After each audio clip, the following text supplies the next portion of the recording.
And you see how by trying to confine yourself to this sort of this triple. So yesterday we looked at these letters, which I worked through and sort of spent a lot of time talking about.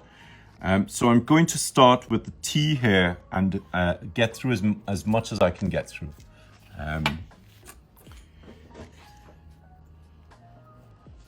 So we're going to start with that T. Remember, always mark off.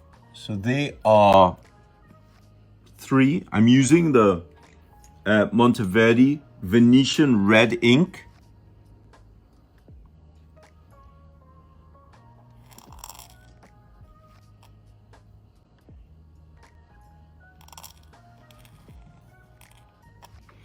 And I really love this shape. So of course, historically, it would be a little bit longer.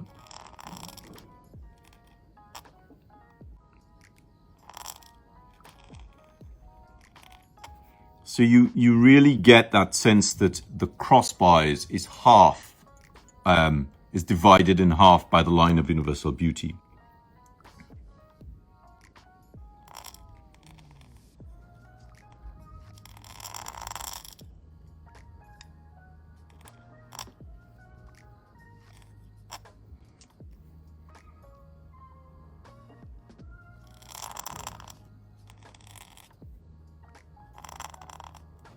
And yes, today again we saw that, you know, my A for something like this would be here on that 55. And this is clearly not on the 55.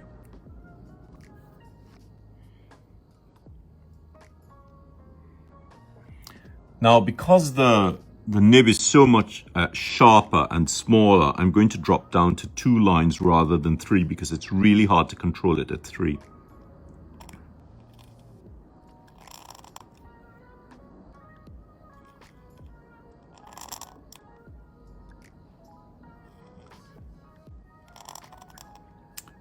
And this is something that I try to get people to not do, because when I write an M, I go. So let's do that M again, so that you have it on the same line.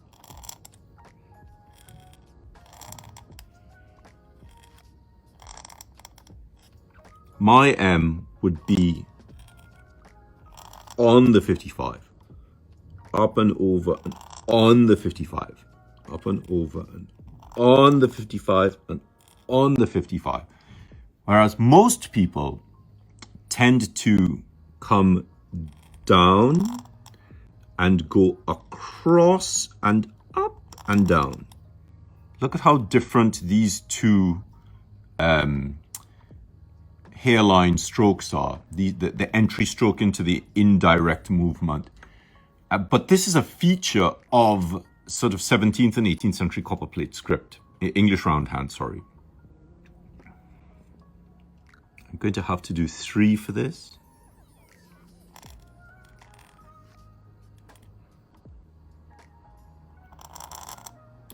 I love these bees. I think they're so beautiful. Now I'm being really conscious of this. So already this has told me that I've made it wrong, because that's your halfway mark. So I've gone just above the halfway mark.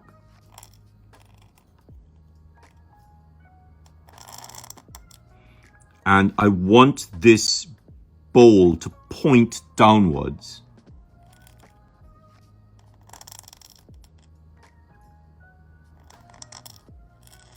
And of course, I'm being really conscious of what a Roman capital B at 55 would be like. So the top bowl is always smaller than the bottom bowl.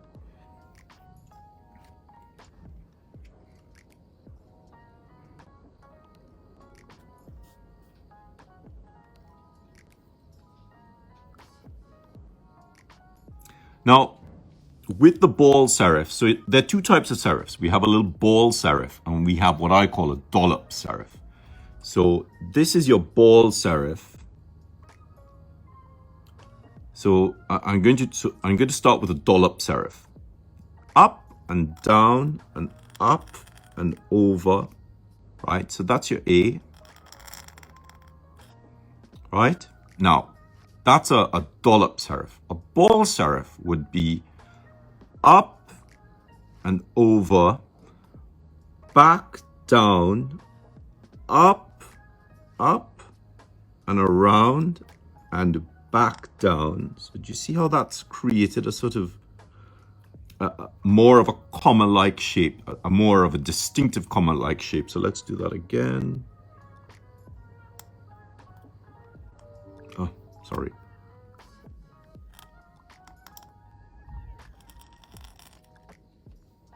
Now, the A's in the 18th century tend to be, in 17th century, tend to be a lot, they tend to lean a lot more.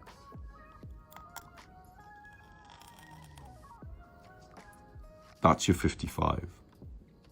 Over, under, down, out. And they're crossed quite high up. So it's really important to keep this quite narrow. You see, I'm sort of falling back into my own idea of the script.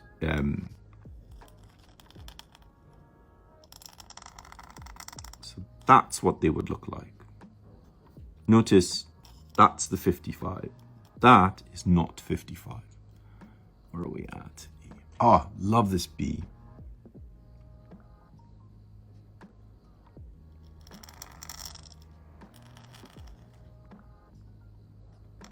Keep it facing down. So notice I didn't do, but these are on the 55. Look at where this is and look at where that's pointing. So that's a really important indicator of what you're trying to achieve.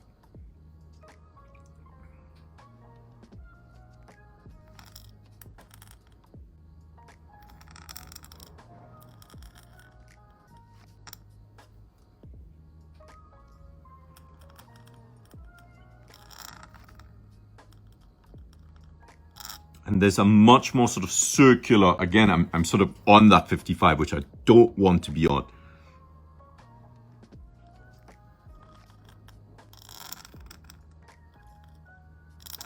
See, so again, that's the 55. Look at where that is.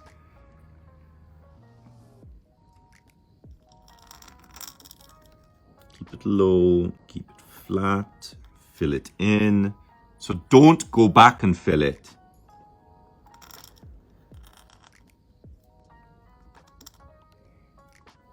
So the other one is this.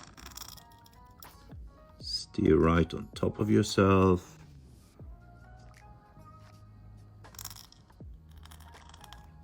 And back up. So that's very, very typical. This is slightly more contemporary. I'm going to drop back down to 2 because I'm really struggling at this height.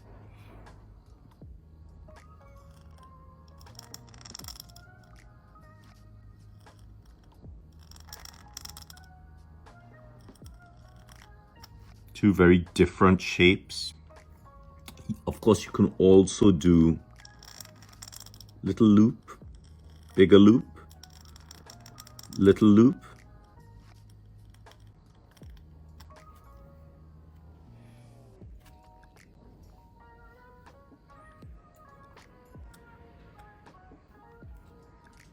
Where are we at? I love these sort of I's and J's. I really struggle with them though.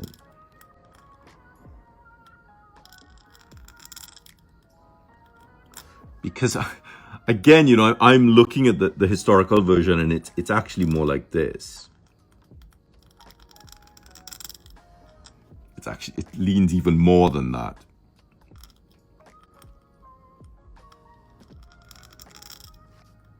There you go. That's more of the shape. This F is fantastic, really beautiful.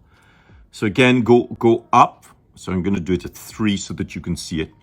Go up, over, down, back up, over, down, back up. So you really see how different that is to the dollop serif I was showing you. This is much, it's much more sort of contained. Up and press and release. So you can't do these things quickly. You have to really take your time with them.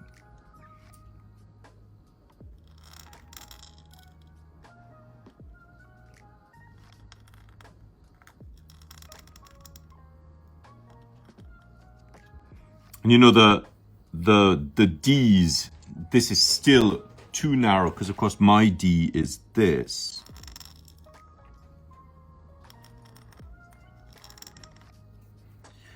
And the historical D's, so again, mind that 55.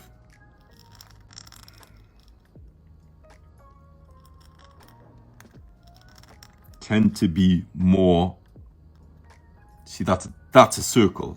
This is an ellipse. At absolutely beautiful letter E.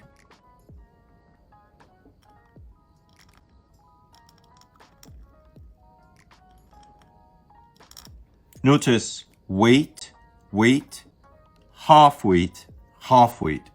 So I know a lot of you, when you try to do these kinds of letters, you immediately put the same weight on every stroke. And you have to think, you know, what are the most important parts of this letter? So if you think of a letter E,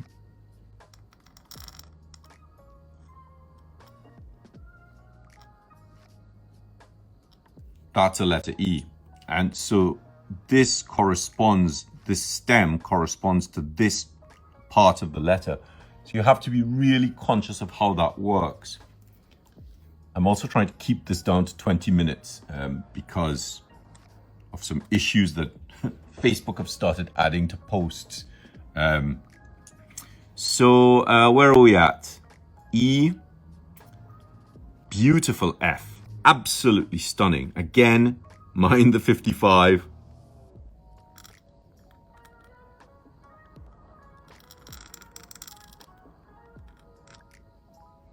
Straight, up, down.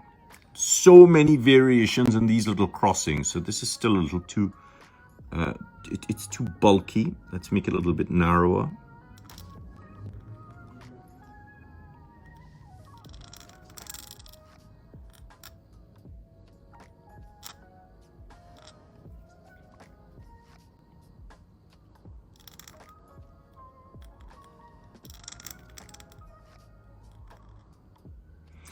The G's are really interesting because of this internal shape, and it goes back to that where's that A shape up at the top. So you know how I showed you that the A's tend to do this. So this is on the 55 and that isn't, and you can see the similarities in those two shapes. A, where are we at? G, love this M, absolutely loved it. Notice pressure, release, pressure below the line, and the swelled stroke is a little bit across and down. A lot of sort of variety of what's happening in there. I don't know if that was a mistake or if they actually intended to do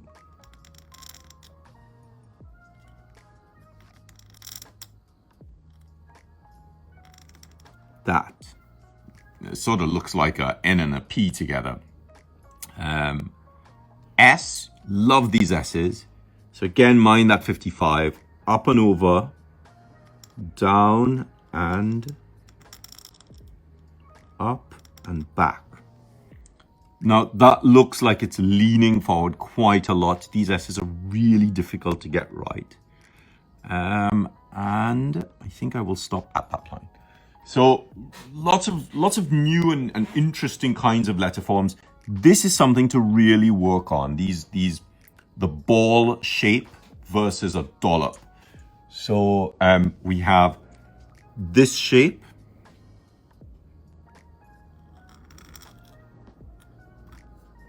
I see a lot of people doing this.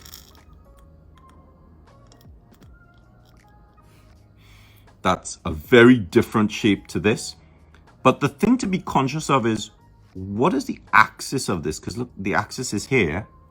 I would want the axis to be on the 55. See how it's facing the same axis of the script. But also, I'm going to do this a little bit bigger. I found that there are different kinds of these kinds of serifs. You have a square dollop, which is a little line. So it's really sort of squared off. You have a rounded dollop, which is up and back and down. And then you have this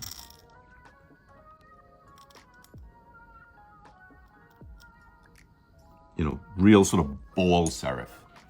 So I'd love to see some of you try these and let me know how you felt doing them and what you found you struggled with and what you found that was interesting and sort of easily applicable. And so thanks again. Thanks for your time. And I look forward to seeing you testing these out and leave some comments below. Let me know what you think about this. A hairline going into a swelled stroke and going back into hairline. And again, you can see that with the N. We looked at that